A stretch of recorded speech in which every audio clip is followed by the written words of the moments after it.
Before we get started, just a quick note, spoiler alert. And we are adults, and I will try very hard not to use adult language, but this is the warning.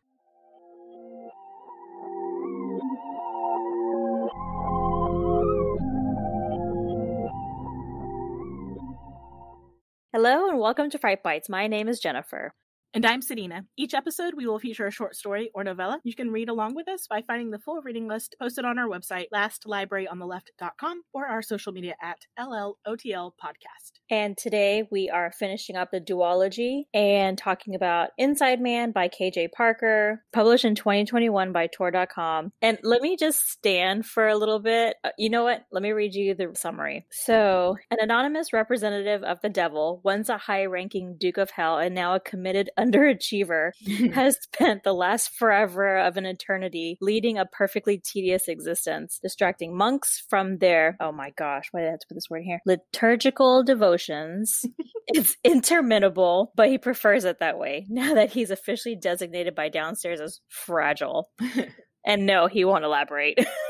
Just as good as the first one. I like the first one a little bit better, but I'm just going to stand a little bit for the title because it wasn't until I started reading that I was like, oh, I get the title now. It's from the perspective of one of the demons. And I was like, haha, it's too funny. But it turns out that almost everyone is an inside man. Girl, that ending took me again. Listen, the openers and you know what, everything from beginning to finish, they're both really great. I love the switch up that he did and we're getting things from the demon's point of view. Again, just really love the book. I have nothing but great things to say. Yes. My very first note is, why are demons so much to read the POV of? And I was like, is it the ambivalence or the bored patience? Like the eternity weighs upon them, but in such a bored manner. It's like, is it the utter disregard? And I was like, man, I really, really like them though. So I was thinking the same thing. And the reason why I was thinking the same thing is because I have this really unhealthy obsession with Lucifer, the TV show right now, to the point where, so my sister and I watch it and we don't watch it all the time because it's rare that we get a chance to watch it. But I am so in love with this show. I'm not even that far yet. I'm only in like season 2. But I love this show. And for those that don't know what this show is about, first, shame on you, because shame on me that I waited so long to watch it. But it's about Satan moving to LA because he's tired of being in hell. And he solves crimes with a detective. And he sees a therapist and stuff. It's just so funny because he's just so angsty.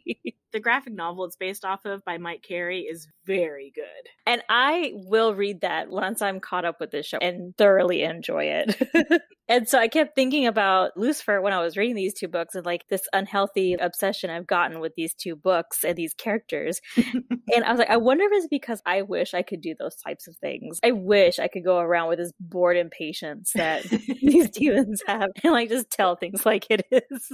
Yeah, the ambivalence of it all is just really seductive in a way. Yeah. If y'all have worked in retail or food service, y'all know exactly what I'm talking about. That feeling. Yeah. Yes. And being part of the library, we experience the customer service aspect of it, especially at yours, because I experienced it for many years there. So I would just love to be able to be like, you know what? And so that's where my obsession comes in. And that's why I was like, I just am so loving you right now, Mr. Demon. But you know, I even liked the monk that he became sort of like friends with. Brother, I have no clue how this is supposed to be pronounced, but Eusebius, I really liked him. He was the one that he tried tripping up during his prayers. Yeah. And the guy was like it was so automatic for him that even if he had succeeded in tripping him up, he would have kept going anyway, which is what happened. So later in the book, he gets caught out by the exorcist again. The exorcist finds him and like just like wailing on him, just beating the crap out of him because that's their antagonistic relationship. And he's like, stop, please. And he's like, no, this is what we do. And so he's beating the crap out of him. And the monk actually saves the demon. Yeah. And he was like, yeah, I owed you one. So, you know, whatever. And I was like, this is such a weird dynamic and I am here for it. It just is so this, I know I say this a lot, but this needs to get turned into something on screen because I would enjoy it. And it was so funny. I've never wanted to be friends with a bad guy as much as I've wanted to reading these two books because they're so funny. Well, and I don't associate necessarily better with him, but Brother Eusebius, who was like, because he was trying to convince him to stumble on purpose and let this guy that they're praying for have just like a moment of the hell that he deserves, his soul deserves. And the brother didn't fall for it, kept talking his way out of it, and so the demon was like, all right, cool. I was like, man, I would make a terrible devout religious person, because Sigvat totally deserved to get just a little bit of that hell. Like he wouldn't have had to convince me, is what I'm saying. If the demon was like, oh, you should stumble, I'm like, you know what, bro, you're right. If you do enough to convince me, okay, I see what you're saying. Okay. I can't be that devout either. Their dynamic was really funny. They felt like, I don't know, friends. It was strange. And then even the exorcist was sort of his friend. I don't know, in a very toxic way, but like... Right, yeah. They really got along. I don't want to say well, but they got along and it was interesting. And it was like, oh, okay, I see what you did there. This is like a conservative and a liberal being friends in today's society, because like it's so hard to find those two that can have healthy conversations. Yeah, but they did not. They were not healthy though, because... I mean, yeah. Gosh, yeah. The exorcist, I think that what happened, well, the exorcist had his reasons for treating the demon the way he did, but when it came down to it, because their whole thing was like, don't hurt the host, don't be excessive, whatever. Yeah. Well, it got to the point where he was like, fuck it, I'm gonna be excessive with this guy because he has it coming. Also, he can't die, so like, what really is excessive? And I was like, okay, that's not really healthy, but okay. I mean, it's not healthy, and it just, oh gosh, but it was so entertaining. I think the only existential question I got out of this, well, really truly got out of it, was when the division leader for the demons was trying to convince him, with a capital H, to go on this mission or whatever. In the first book, in Prosperous Demon, the she-demon kept talking about cooperation in the grand scheme of things. You'll be long dead, it's a win-win, da-da-da. And in this one, the division leader made the exact same argument, but he said, because in order to find peace and resolution, we need conflict. And I found that interesting, that on the good side, it was cooperation, and on the other side, on the demon side, it was conflict for resolution for peace. And I was like, that's weird, but like really interesting. And I feel like that could be such a big, like, imagine if this was in a book club. I think that would create such a great discussion, right? Yeah. Like, this is a really great, I think both of these are really great book club books. And the reason why I say is because as a Hindu who doesn't understand a lot of Christian ideals and stuff, there are a lot of theological ideals that were put out in both of these books that I didn't necessarily understand, but they were put out in such an entertaining way that I would be willing to learn more. Yeah, I definitely had the benefit of having a Jewish background to be able to interpret this in the Judeo-Christian light, I guess. Yeah. And so it made for a lot of very interesting questions that the Judeo-Christian faiths struggle with anyway. Yeah. The Talmud, the rabbinical text, they discuss these exact issues all the time to reinterpret forever the word. And so just this idea, that's an argument that will go on forever, no matter what. It just is fascinating. It's so fascinating. And I think that, I mean, not to get serious for a moment, but to get serious for a moment, because I really like the way that these brought up some issues that, like I said, I don't necessarily understand, but I can totally relate to them, because like in my religious texts, like they're boring as all get out. But we have really fun stories to complement them and teach the lessons from the text. I was going to say, some of y'all's stories are freaking awesome. Like there's like blood and war and... Yeah, there's epics and stuff. But I mean, I was like, I need more of this in the Christian religious text, please. Someone point these out to me, because I would really enjoy reading them and learning from them and learning about your culture.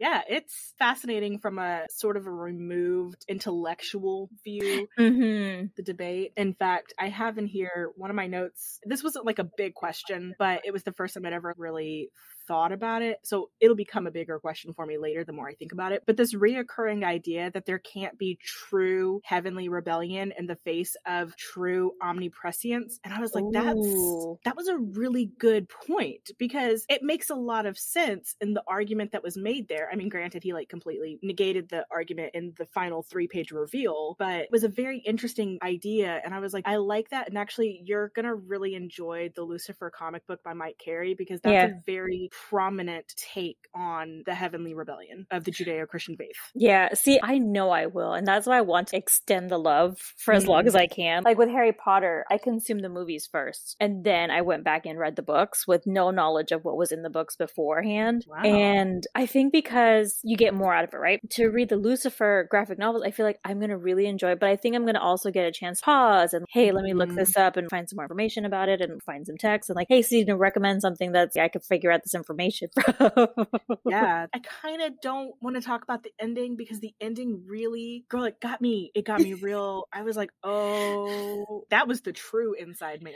It kind of negated the issue of what could be true rebellion in the face of true omnipresence. Oh my God. But it was so good. And I was like, okay, but like, can I get more of this? Tom Holt, you listen? I'm like, can I get more? Right? I need more because this is the kind of book that if we weren't recording, I would have sat with my thoughts all day with it and just been like, I need to read the last couple pages again and then put it down. And oh, you know what? I need to pick it back up again. Just consume it again because it's just one of those where I was just like, love you, need more. Yes. And I already loved the first one. The reason why I have a stronger attachment to the first one is because it was the first one. And I just really loved it. It was so good. So I was already came into the second one with high expectations. Again, I'd probably buy these two as well. Yeah, I even really like, in the first one, you see the demon through the exorcist's eyes, and he's really just, they're old pals in the way that he hates him, and he's just like part of his job, likes to beat the absolute crap out of, metaphysical crap out of him. And in the second book, you get to see the exorcist through the demon's eyes, and the demon is like, he is my pal, he is my friend. And I was like, bro, is it because you're fallen and you need the toxicity to feel good? Is that what's happening? Because I'm not saying you deserve better, but like you may deserve better. Right. Is your threshold so low for friendship that you're gonna like, my pal is the one who like consistently kicks me out of these bodies? Right. It just, it was so good. I need more of these stories. And also I was looking at the page length. These are 112 pages and 128 pages respectively. They're so small. But yeah, the whole dynamic, everything, like you said, I want this to be on the big screen. I want more. The fact that they were so short was shocking because they were so well written. So that's one of the things that, you know what, I'm going to talk about it now because I was going to wait to talk about this little tidbit. I don't normally pick up novellas or short stories or anthologies. They're not my go-to unless the anthology has like a listing of really great authors. So I kind of look down on them a little bit. And you know what? I have no reason to look down on them. I really don't. I think it's just because if it's a shorter novel, it's like, if it's a good book, I'm not getting enough of that character. I'm not getting enough of that book, right? So it's just, it's a bad bias. Like, don't judge a book by its cover. We all know we do it, but whatever. For me, a real good awakening here, because I read more of the longer novels first, and now I'm reading more of the shorter ones. And again, that bias is just coming through. I just go for the longer ones first. And I've really noticed how much I love them. And how much they've impacted me. So it's really changed my mind on judging the novellas and the short stories and the anthologies. Even in the anthologies, there might be a couple that are just weird, but you know, for the most part, they're pretty decent. So I've really, really changed my mindset on how to pick out some more books in the future, which is nice. It is, because very similar. I like audiobooks, especially when it gives me the ability to multitask. So this is going to sound so judgy, but I will not listen to an audiobook if it is below 12 hours. Like I ain't got time for it. Give me something that's a couple hundred pages, 12 hours at least, 20 hours preferably. Yeah. And I need something to consume because I always think that those short things are not going to sate me. And doing this 31 Days of Horror has proved that novellas can sate that need for a good story, which I think, like you, I've never really given it the appreciation it deserves. You know what? So I've been writing these notes for Your House is on Fire for a hot minute now. And I wrote this down because I was like, I wanted to put it out there because it's going to be the last day that we aired. And I was like, it's something to be said because if you hadn't have picked the books, I don't think I would have even like half of these, I probably would not have picked up at all. It's really showing like a bias that I didn't know that I had, but I do have. And I didn't know that about the audiobooks with you because most people are like, I won't listen to it if I don't like the person who's speaking it, which by the way, Game of Thrones, those audiobooks, that guy's voice irritates the hell out of me. And I know I'd already be caught up with the book series if I did it on audiobook, but I just can't because his voice irritates the heck out of me. So it's nice to know that we've dispelled some of these biases on our own, not really realizing it. Yeah, I definitely, it's actually why I added another anthology to something in the future, because I was like, you know what? This is a viable option for reading, which is something I didn't think I would enjoy as a reader anymore. Yeah. So I'm really happy that we did it. Me too. All right, guys, we will talk to you tomorrow. For another book? Yeah, for another book. No more duologies. We still got some good ones coming. We're almost done with the 31 days. This is crazy. I am both impressed and shocked. It's been so fun. And I really hope that there's at least one person out there that's reading all of them. Yeah. If you are, tell us in our social media somewhere. Just all right. Bye, guys. Bye.